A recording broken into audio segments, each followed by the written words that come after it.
Hello, and welcome to Learning Outcomes Leaders, brought to you by Junior. I'm James. And I'm Scott. And on this podcast, you'll hear us chatting to higher education professionals who can talk the talk about how they've been there and done it.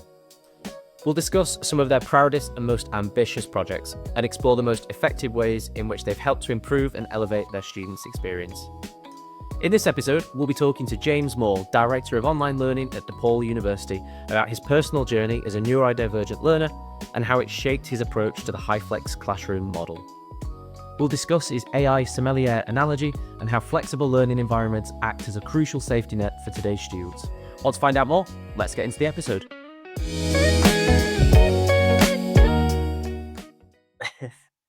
Well, we like to start off these podcasts by learning a little bit about you and ultimately your origin story, like you're a Marvel character. Understanding what your origin story is, and I imagine it being quite interesting, seeing as you're over in Chicago at the moment. Yes. So, if you want to go ahead from the formative educational experiences you had when you were a young man up until now, clue us in. Okay. So I discovered late in life that I'm autistic, which sort of explains all the issues I had trying to be a student. I was the worst student ever. I didn't want to follow direction, couldn't spell, all those things there. So I feel it's kind of embarrassing that I work at a university now. But I fell into this by accident. I met my wife, she wasn't my wife at the time, in London, and she convinced me that I should come to America with her. So at that point, you've got three choices. You can get an immigration lawyer, which is like $10,000 with no guarantee that you can get into the country. Or you can get married within 3 months of arriving in the country, which is like, high pressure. Or you can become a student and they'll take you the next day. So I signed up for my master's here at DePaul University in Chicago, arrived the next day. And it's one of those situations where when you're an international student, you can only work for the university for the first 9 months. So there's a job to be a webmaster focusing on online learning.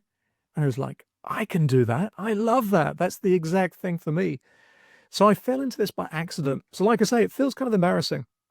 But if you're working in distance learning, if you're telling faculty to do something, you can't rely on theory. So the only way that I can get people to listen to me is to have teaching experience. So I elected to teach here. And I've used that experience to sort of demonstrate to my colleagues that when I'm saying something, it's based on real life experience. And ultimately, these are ways that would make their life easier. So I have, like I say, the worst origin story. It's accident. Things just fell into place and I'm happy to be where I am. That's great to hear. Do you know what? I think most people's careers are accidents, right? Yeah. I feel like they just end up in that place. So I have dyslexia, and I was always told when I was younger to get yourself a manual job. Do you don't need one of those academic jobs. And then so I went into like a more sales route, and basically just fell into this job, and it's been perfect for me, right? I have the same struggles. I can speak to those struggles like a lot. It's just been great, and that was purely just by accident. I think there's a really high percentage of dyslexic, neurodivergent folks who had undiagnosed learning disabilities in instructional design because they're so good at realizing the potential problems that a student's going to have. I'm sure you've seen this. I mean, the problem typically is educators did really well in school. And the thing is, they assume that when they're teaching, this is easy. This is how you should do it. This is how I did it. And really, most people in their classroom are struggling, but they're playing a game of poker. They're trying to sort of show that they're not failing, they're not struggling, that they're waving, not drowning. So instructional designers who have had difficulty in education in the past, they're the best because they understand. Yeah, I remember having that sort of experience when I was in high school. No matter how hard I tried, maths just went straight out of the head, right? I was always I was the head boy at school. I was like the number one student for I will lock in on this teacher and I will try my hardest.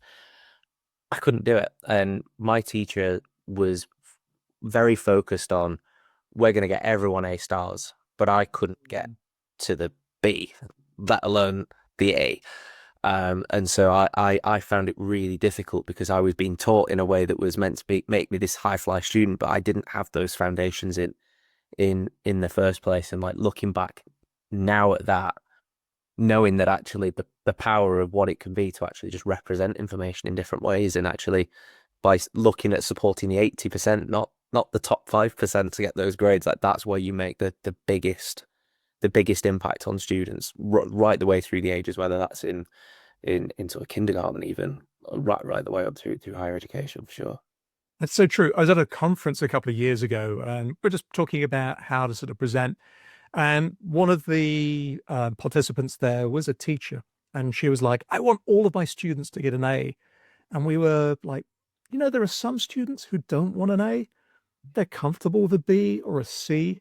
They're looking for work-life balance, or they're really struggling.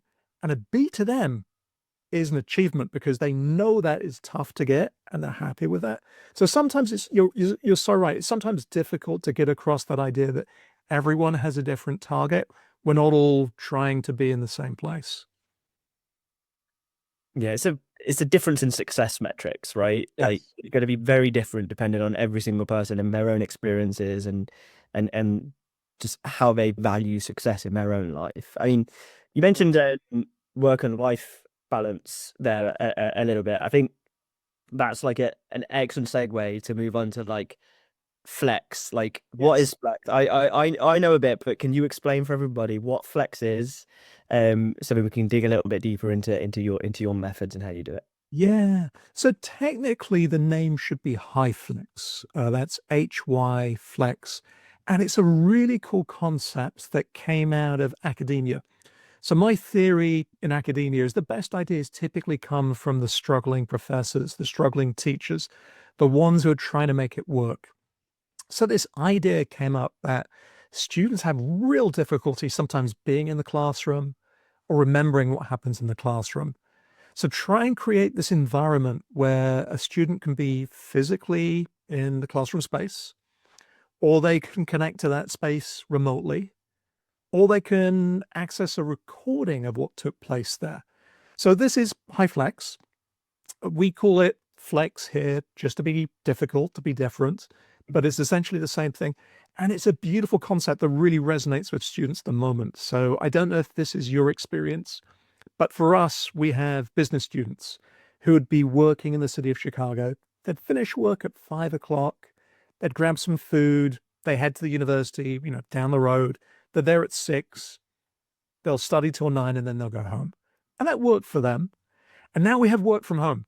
So these folks are typically, at work physically some days during the week, at home other days. Why would you want to drive through heavy traffic for 90 minutes for a 3-hour class and then drive back afterwards? Not going to happen. So the beauty of Flex is it gives people the ability to be in the classroom, which is probably where they want to be most of the time, but to be able to connect remotely in a way that has the same experience, the same affordances, and that way they can continue their studies. I'll be honest with you, the recording part, the third part of that, is of debatable value. I definitely don't want students viewing that as their only experience. So for an online class, they're looking at the recording of the live class. That's not good. But for some students who had that live experience, knowing that there's a recording, a transcription, something that they can look at after the fact and sort of remind them of things that took place, or use that as an alternative to taking notes, that's beautiful. So I think it transforms the experience, and that's something I'm really happy that we're working on. But getting it to work is a trick because there are different sort of audiences that you want to feel comfortable in these spaces. So that's something that we at the university as a team worked really hard on, but I feel that we sort of achieved a degree of success. That's brilliant. I think what we've seen, certainly from our experiences, is this this want for flexibility and this need for flexibility, I think, especially since COVID, has really come in right across education, but also just in the working world as well. I know one thing that appealed to me when I joined Genio was it was hybrid. I wasn't having to wrestle that traffic every single day. And I've been just outside DePaul University. I remember having a coffee just outside, and it's right in the center of Chicago, in this really beautiful location. But it's also surrounded by traffic. Yes. And which can be such a stress inducer for so many students if students have other barriers, whether that be sort of mobility challenges or even just work is on the outside of Chicago, and coming in, that tiredness, if you've had to then do that drive. I've done a commute before and then had to jump straight into a meeting or go straight to a conference. You're not on your A game. So being able to just go, let's take out 2.5 hours from my day of commuting to the same place that I can still access that content at home. That 2.5 hours then becomes free to study extra or get some more done and things. It sounds absolutely transformative. And to that, you add the parents who are struggling. Your child is ill at home. What do? You can't afford to bring in a last-minute babysitter. You've got the sniffles. You don't want to give someone COVID or flu. You can stay at home. The really amazing thing is, now that we've got Flex in place, I don't get the seasonal colds the same way that I used to previously. Little things like that make a big difference. Yeah, I think that work, that like life and study balance, like is crucial, and it can be a big factor why people struggle in education. So if you have family commitments, the one thing you're not going to drop is family commitments, but education maybe, right? So being able to balance that and just like organize your life around that a little bit easier is super incredible. Keeps students studying, right? Because that's what they want to be doing. So what were you seeing then before this? What were you seeing that made you think this is something that we need to do? And how did you get to that point? That's a great question. So there's a mixture of things. So I was seeing a lot of students where English is their second or third language, struggling in the classroom. So the irony sometimes is, I'm English and I live in North America. I speak the same language, but it's not the same language. There are different cultural takes on things. Words have different meanings. So anyway, these students where English is, as I say, the second or third language, they're in the classroom. They're hearing these strange idioms like, knock it out of the park. It's in the red. It's in the black. Don't have a cow. And they're like, what on earth is this person talking about? And they're looking, on their laptop or device to sort of translate that concept, but they're searching it actively for that. And when we have Zoom or equivalent running in a live meeting, that student will see a transcript. And that transcript could be in their native language, or the fact it's in English just makes things easier. And then you add things, we didn't have it then, but the Zoom AI assistant as something that you could query live in the moment to say, I don't understand that. So that's the folks where, like I say, English was their second or third language. And again, I'm attuned to the students who are, neurodivergent, perhaps the ones who are very quiet, who don't want to say something in class, and they're finding issues. So that was one aspect. Then I'm just seeing the stress that takes place. People crowding into a train, on a bus, then into an elevator, rushing to a classroom to be there on time, all that stress. And then I could see, within the city, there was a movement to work from home. It wasn't as prevalent before COVID, but you could see the signs. And really, you want to create an environment that is changing. Most classrooms look the same as a room from 200 years ago. And we're using a methodology to teach designed by the Prussians, with the concept that the scarce resources are books and a professor. And we don't have those scarce resources. So I don't think I was unique here. But my feelings were, this needs to change. And there's some sort of existential threat there. So within the States, there's about 5,000 universities and colleges. And we know for a fact there won't be that number over the next couple of years. And then within certain, geographies, we're seeing a population drain. So, there are fewer babies born, which become children, which become students.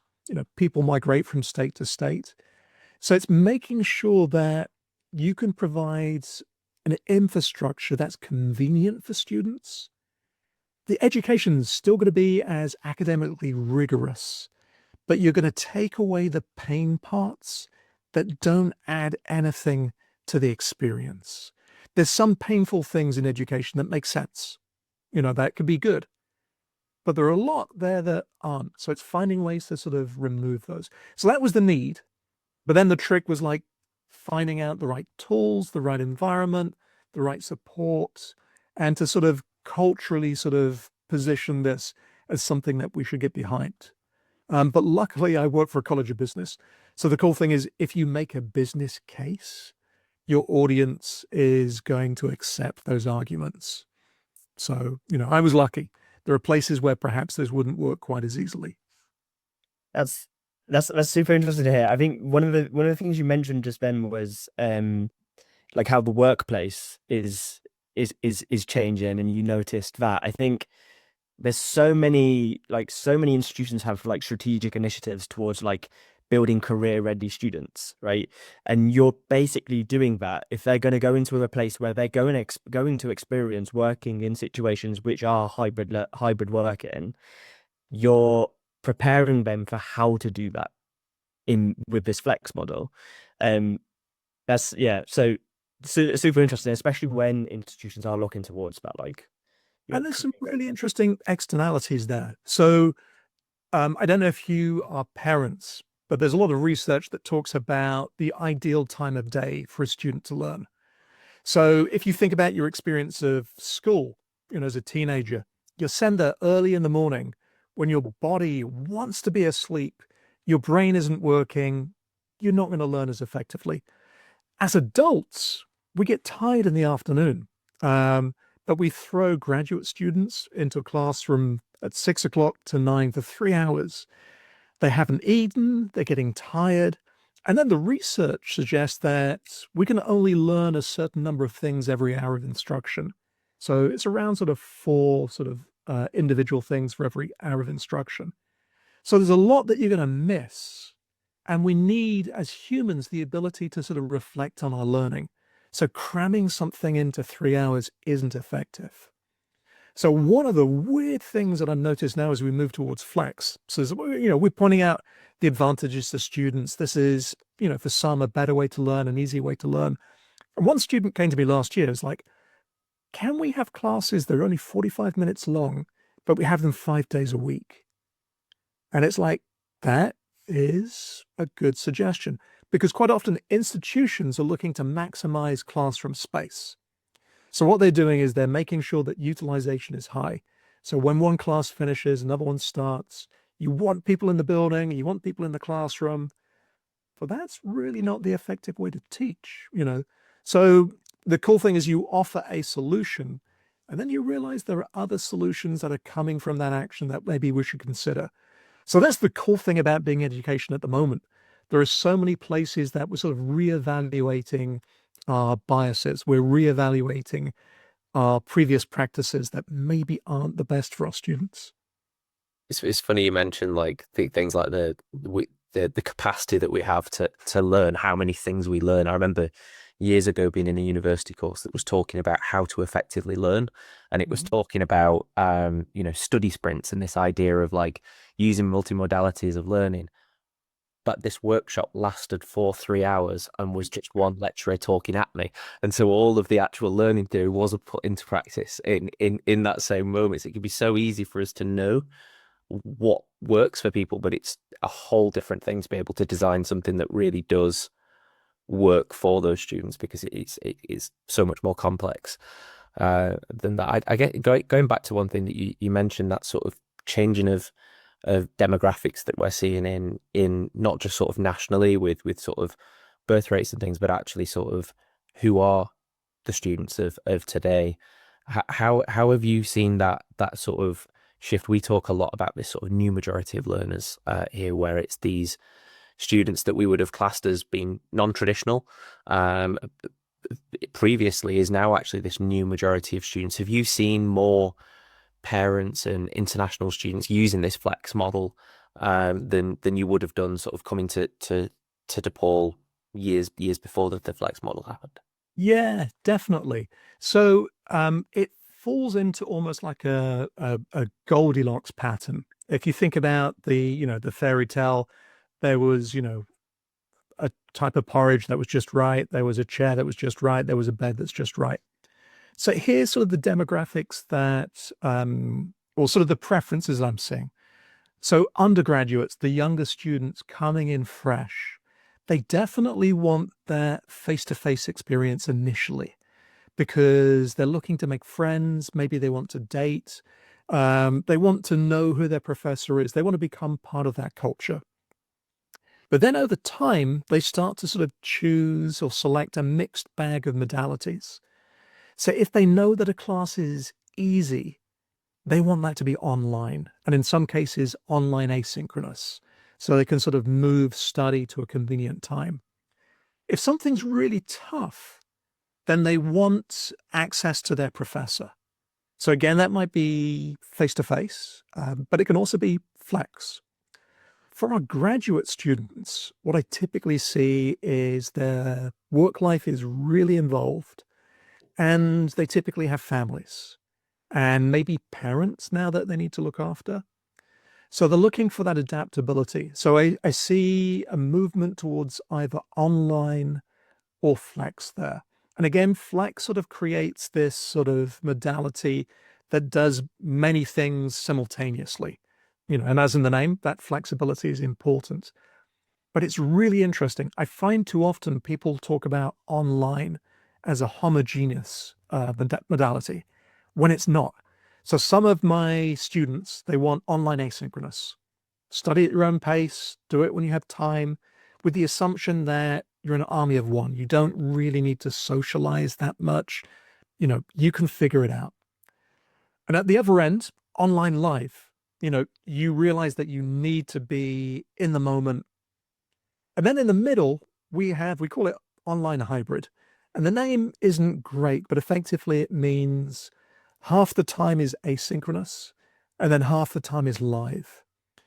And for that, I'm seeing our graduate students, that's what they want if they can't do flex. So flex, as I say, sort of is this Goldilocks modality. But for the folks who know that they definitely can't come to a physical location, they want a mixture of asynchronous and live because they need, some ability to sort of talk in the moment, interact with people, even if it's through a screen. But the thing that I think we're good at is proactively we're checking to see what modalities students want. And then ideally, you're sort of building out to meet those needs and understanding how those preferences change over time. So we have online teaching evaluations each quarter, and we're asking our students, in what modality do you learn best? In what modality is this the most convenient? Because those are sort of two close things, but they're not the same. What would your preference be going forward? For an easy class, what would you like? For a hard class, what would you like? For something that's entry level, what would you like? For something that's advanced, what would you like? And you see some commonalities there and some differences. So from that, we're using that intelligence to sort of better plan what's going to make sense for students. But that itself sort of creates some tension because sometimes what you think works best for a student isn't necessarily going to work best for faculty, or they may think that student preferences are not reflective of student needs. So it's a fun sort of mix of different perspectives. It sounds like the key thing is options, right? Is Yes. providing those options to the students now, but we're in a space where like technology is at a space where we can actually provide those options. We should be providing those options. Sam, life is way more complicated than it used to be. And there are so many last minute requests on people's lives. So yes, we need to work with people. So the thing that I'm starting to realize the longer I work in academia is really we want to be coaches who understand students individually what are their needs? Where do they want to be? And how can we create an environment for them that allows them to be the person who they want to be? And you don't do that by creating a uniform experience. You do that by creating something that gives people options. And when you allow people to elect to do something, they're going to commit to that to a greater degree. Yeah, absolutely. I completely agree. It's the investment level, right? Is like when you've been given the option to choose what it is, what you want to do, you have such a higher investment level into it. And so you touched on previously, you had to build a business case for Flex. Yes. Out of the project itself, what was some of the most challenging things that you came up against, and how did you work your way through them? Thank you. So I think with everything, change management is typically the largest barrier, the greatest barrier. I work on the opinion that if you give people a reason to change, they're going to push back. And to be honest, they understand the reasons to change, to adapt, just as well as you do. So the way that you create change at the organization is identifying what the barriers to change are, and then for looking for ways to remove them. So to give you an example of that, years back, I was trying to convince faculty to teach online. And they would say to me, James, I can't do this because we need high stakes testing and students can cheat online. So I'm not going to do this. So it was finding ways that we could do high stakes testing online, providing academic integrity. And once you sort of remove that barrier, they're like, oh, okay, maybe this will work. So a lot of the people I was working with understood the reason for change, the need for change. So the things that we needed to address were the design of the classroom and then support of the professor. So designing the classroom is creating a space where you can walk in and things feel intuitive. You can do what you want to do. So typically when I sit down with a professor, I don't show them how to use the system. I ask them two questions. What do you most enjoy about teaching? What are the things that are really valuable? And what are the things that you hate, that you find really difficult and you don't want to do?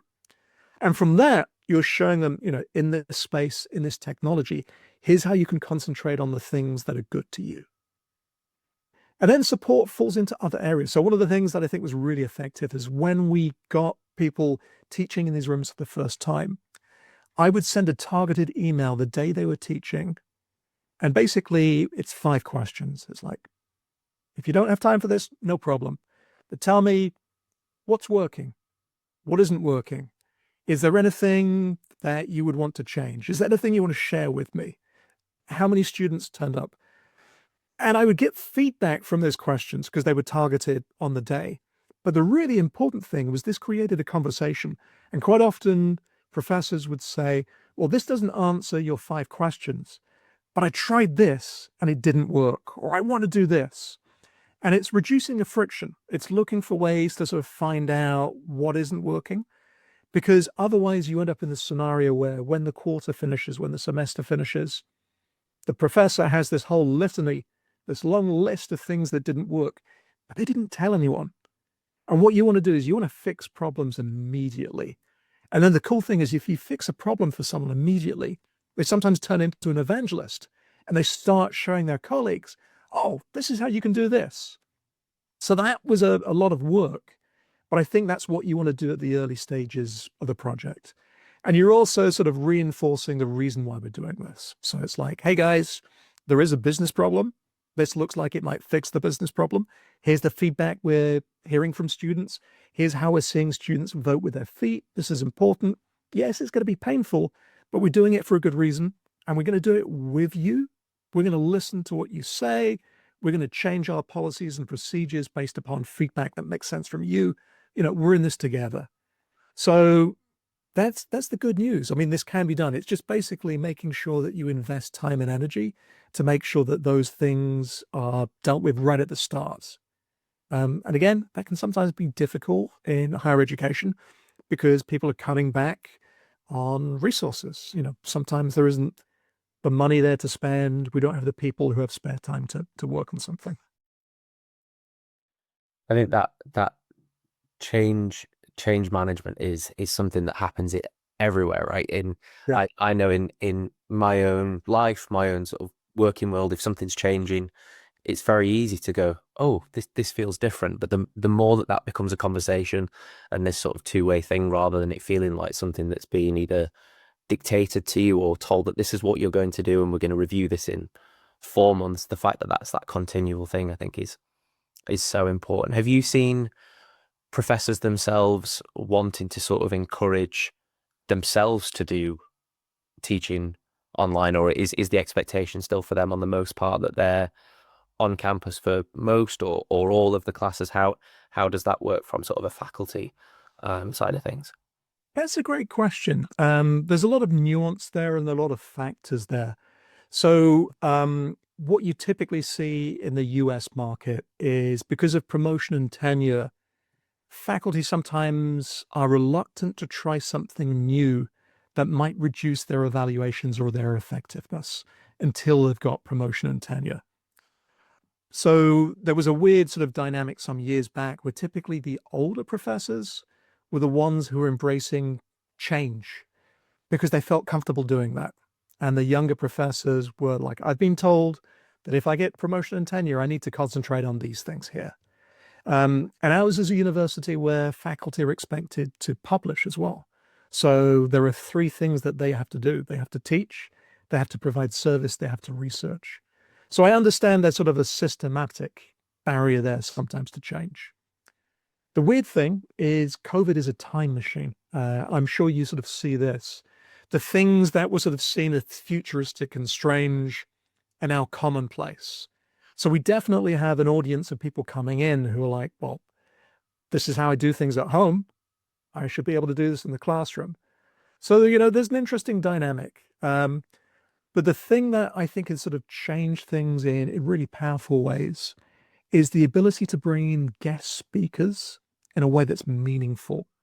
So having, Zoom in all of our classrooms, having, effective microphones, great sort of cameras that track, we can bring in a guest speaker who can see the room, can see the individual students, can see their expressions. So when they come in to guest present on something, it's not the voice of God on top of PowerPoints. It's not a telephone call coming into a room. It's something where they feel like they're having a conversation with the classroom. And for many of my colleagues, that transforms things because you can bring in an expert every week and they'll speak for 10 minutes about something and they'll add so much flavor. Students are always looking for this. They're looking for, as you pointed out, sort of divergent views, alternative views, something that isn't their instructor to sort of add flavor and an alternative perspective. So you have teachers, professors who love being in the classroom, but they love sometimes using this technology to amplify the power of what they're doing as traditional teaching. That's fantastic. And how would you say now that this project is, I was going to say completed, but I guess it's never completed when you're constantly iterating and things like that. But now it's sort of rolled out in its current form. How would you say the response has been sort of from sort of that institutional level from across the board? Is this something that is being looked upon as this like turning point for moving to that next generation? How's that response? That again is a great question. So there's a couple of things that take place there. We've got to the point where this is sort of a cultural norm. So a lot of people say, oh, I'm teaching a flex class that's called, there is some pushback from some parts of the community because the thing that sometimes we don't sort of say in a loud voice with flex is essentially you're teaching to 2 populations simultaneously. So that's creating some cognitive load for the professor. Because of its success, sometimes you get more students coming into that modality. And some faculty may say, I prefer to do face-to-face because they know they're going to get fewer students. Or I might prefer to do online asynchronous because I'm not going to get as many sort of student requests. And it's a similar scenario to the thing I mentioned earlier where students would choose a mixed bag of modalities. Quite often faculty will do the same thing. It's like, okay, for these couple of classes, I want to do this because it's going to reduce my load, fewer students or less things to worry about. So I think on the whole, it's been accepted. There's definitely sort of outliers. So there's some faculties like, I'm never teaching in any other modality again. This is the thing for me. And there are others who are like, you know what? I don't like this. I want to go back. But I think we have a good base going forward. And again, sort of we have a business case, a rationale for this. And we've got enough data to demonstrate that GPAs are not negatively impacted by this modality. The students are learning. The students are happy. The students want this. This naturally is something that we need to provide. But, teaching is an emotive space. Quite often there are things that people enjoy doing, and you don't want to take away that thing. So again, the reason why Flex, I think, sort of fills this sort of Goldilocks space, wrong fairy tale. But the reason I think it sort of fills this space is it adapts to so many different needs. And again, it's the way that I teach exclusively now, because it allows me to do so many things that I want to do. Fantastic. I was going to ask another question, but I think God's got you. No, you go ahead. You go ahead. I something just came to mind then when you were just talking. That how is that? This sounds like something that, because the students have got so many different options now. If I'm a student and I'm looking at different options now for different universities and things like that, one thing I would be looking for is that flexibility and that ability to go hybrid. Have you seen this have an impact on enrollment? Is this something that you're able to use as that sort of driver for students to come to DePaul now, because we are the university that is really sort of pioneering this? Is that something that you've seen impact that actual enrollment and things? Definitely. And there's some other sort of factors there. So like every institution, we have targets. We're looking to sort of bring in the number of students that we think we can. And we're typically above that target.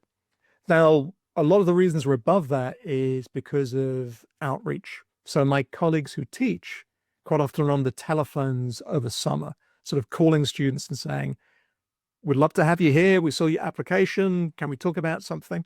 So ultimately, it gets down to sort of creating interpersonal relationships that are always there.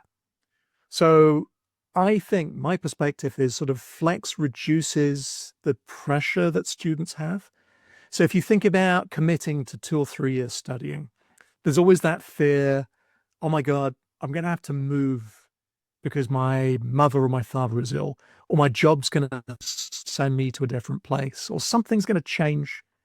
So even if they were never to do Flex, saying that we have that as a safety net is really, really powerful. In the same way that online asynchronous was a similar safety net some years back.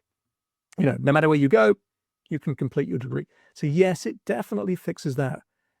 The downside to that is we have a number of modalities at the university, and ultimately we want to reduce that, because you've seen this, if you have too many choices, it becomes confusing. If you have the right number of choices, then this makes sense. So from my perspective, 3 modalities is a good target to go for.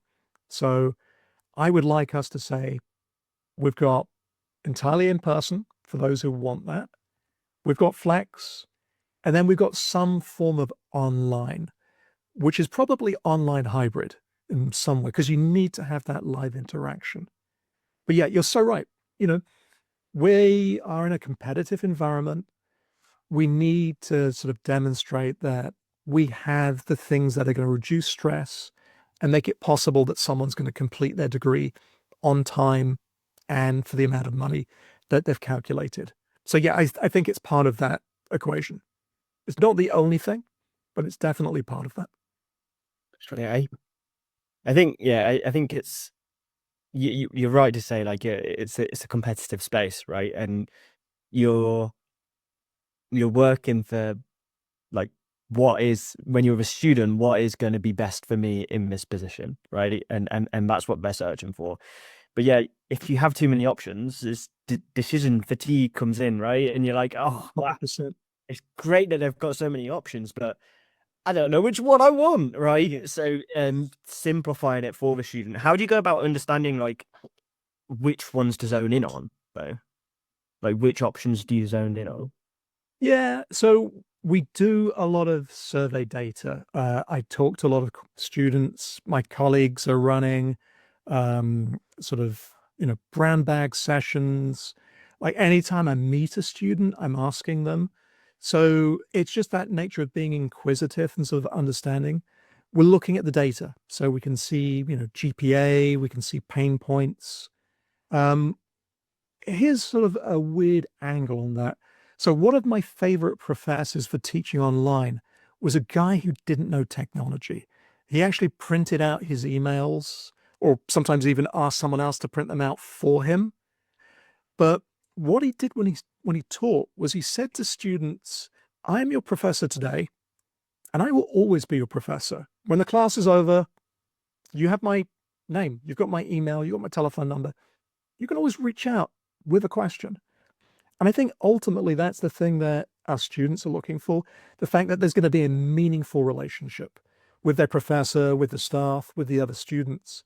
So you're looking to make sure that there's an environment where people feel at home, at comfortable, ready to study.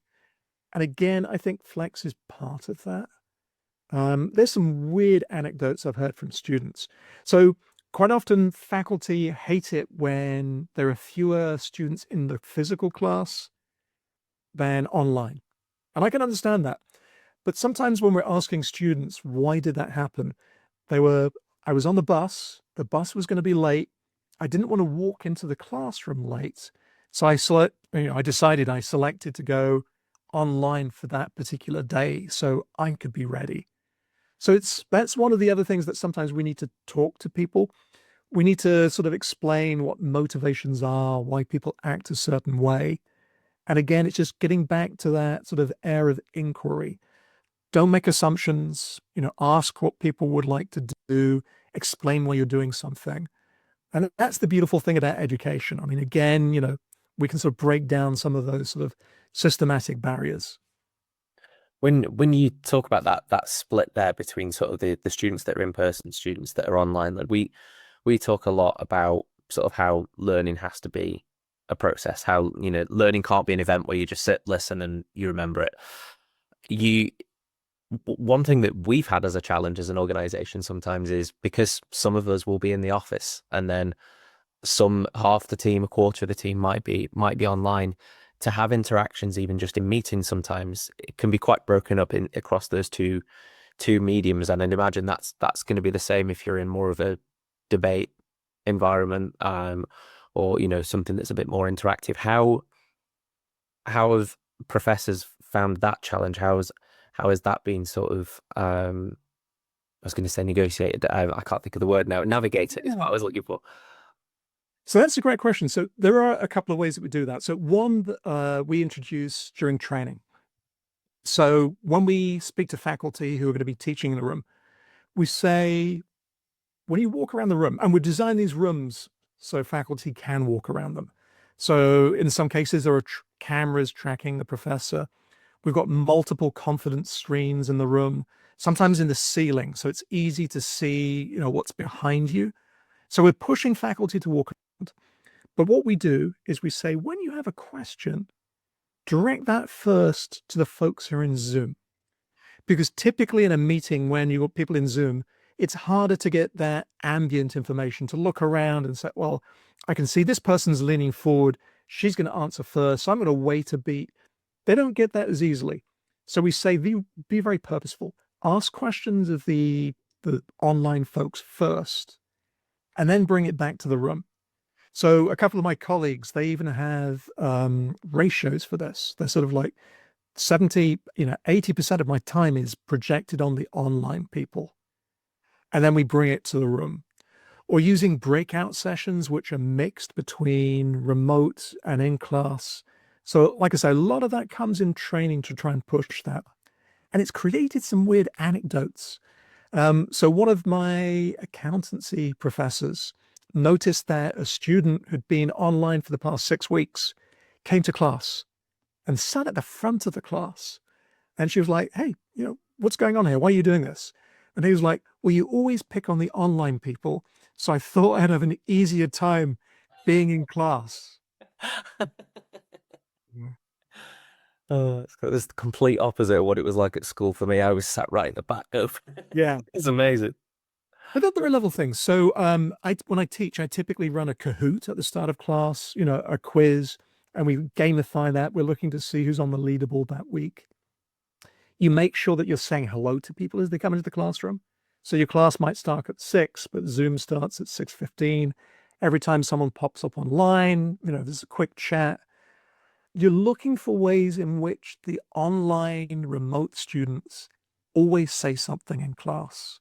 So you might pick on them, or might do something where they're sharing something, but you need those voices.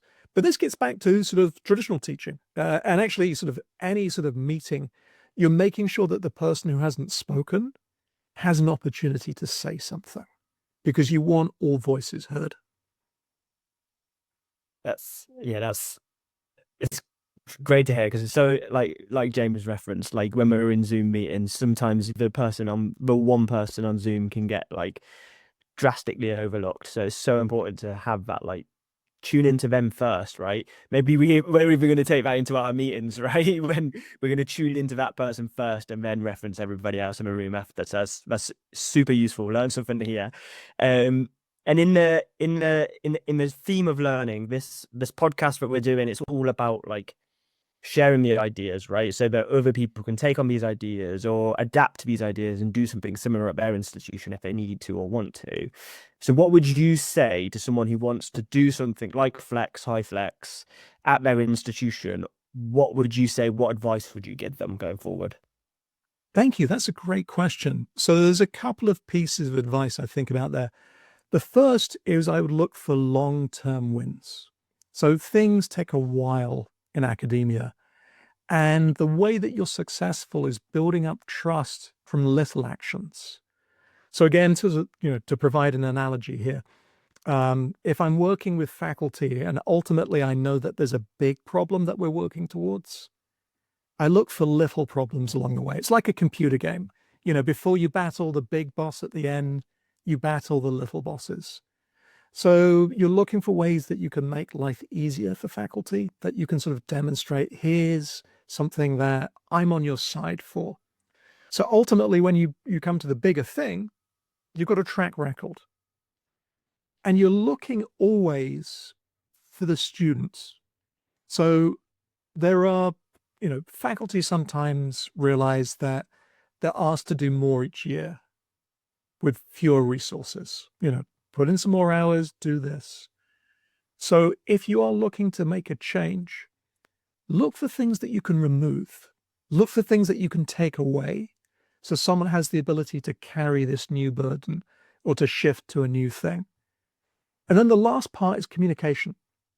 So that has to be rapid, continual communication all the way, which is two-part. You're not just saying things, you're listening to feedback. So if I'm really involved in a project, maybe 50% of my time is just spent on communication.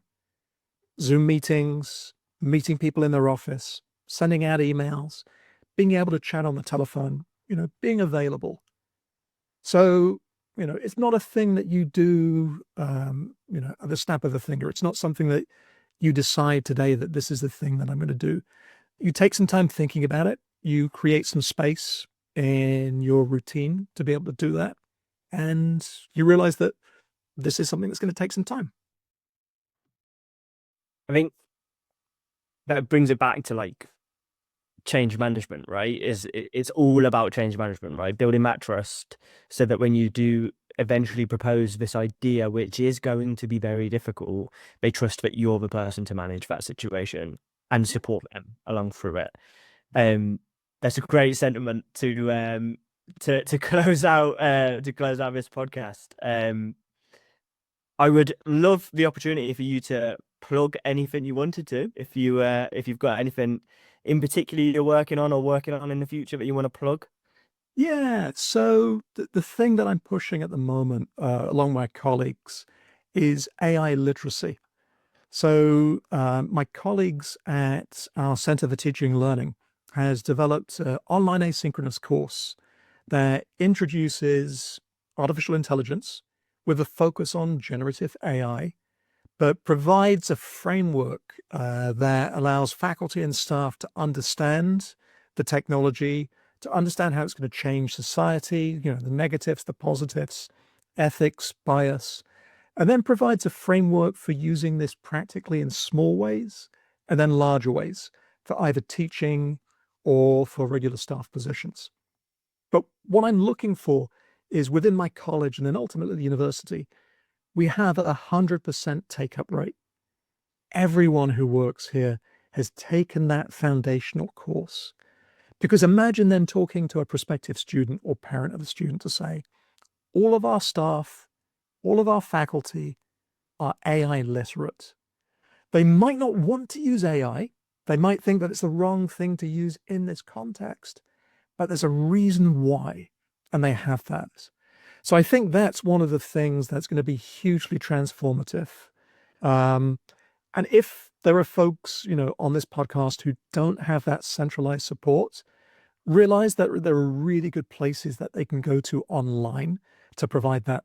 So the University of Helsinki, back in Finland in 2018, put together one of the most effective MOOCs that provides a foundation for artificial intelligence. They've built 2 more on that. They've been localized over 50 languages. You get a certificate when you take that. So I think for any organization, if you can say, we have that foundation of AI literacy, then you're going to make some really smart decisions going forward. And if you can show that to your audience, they're going to trust you, because I don't know if this is a daily conversation that you have, but at my university, we're realizing that the work environment is highly competitive and people now are looking for AI skills. And it's taking longer sometimes for a student to get that first job or a better job. So we're making sure that our students are prepared for this new reality.